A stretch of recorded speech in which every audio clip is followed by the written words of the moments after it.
Alright, let's dive into something that's both shocking and, honestly, a bit surreal. Imagine this. A funeral home, a place meant for dignity and respect in death, turns into a scene straight out of a horror movie. That's exactly what happened in Chicago's Southeast Side, where officials discovered the remains of 57 people in various states of decomposition. But here's the kicker, this isn't just a one-off incident. It's part of a larger, disturbing pattern that raises some serious questions about the funeral industry. Let's break this down. First off, what makes this really interesting is the sheer scale of the neglect.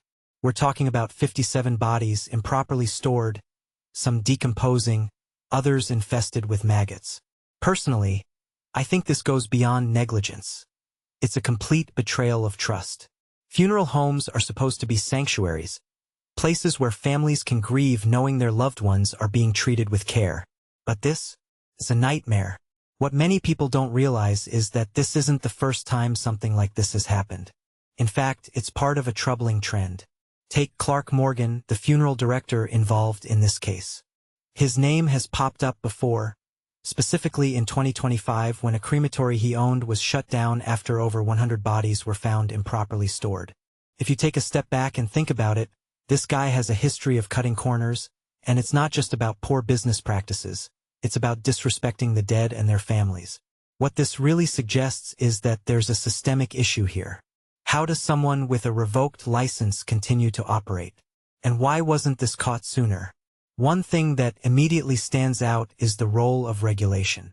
The Illinois Department of Financial and Professional Regulation suspended Johanna Morgan's license, Clark's wife and the registered funeral director, citing deplorable conditions and danger to public safety.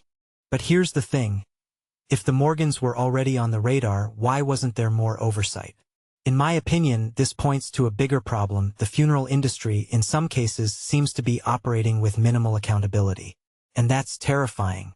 What's even more unsettling is the impact on the community. Neighbors reported smelling something foul for months, yet no one connected the dots. From my perspective, this highlights how easily these kinds of situations can fly under the radar. People assume that funeral homes are being run ethically, but this case proves that's not always true. It raises a deeper question. How many other places like this are out there, and how do we prevent this from happening again? Now, let's zoom out for a second. This isn't just a Chicago problem. We've seen similar cases in the UK, Colorado, and elsewhere.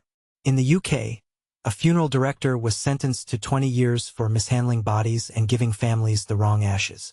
In Colorado, operators of a funeral home were sentenced for illegally selling body parts. What's going on here?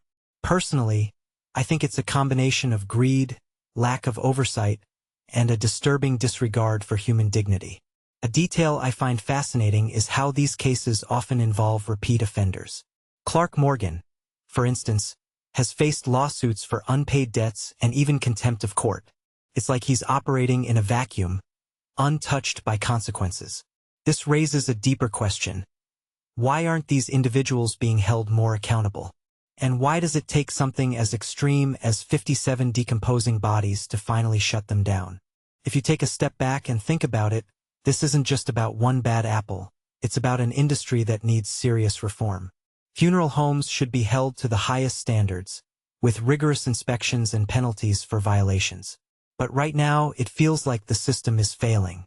What this really suggests is that we need to rethink how we regulate these businesses and ensure they're prioritizing respect and integrity over profit. Closing thought. This story is more than just a shocking headline. It's a wake-up call. It forces us to confront the darker side of an industry we often take for granted. Personally, I think it's time for a reckoning, not just for the Morgans, but for the entire system. What do you think? Is this an isolated incident? Or is it a sign of something much bigger? Let me know in the comments below.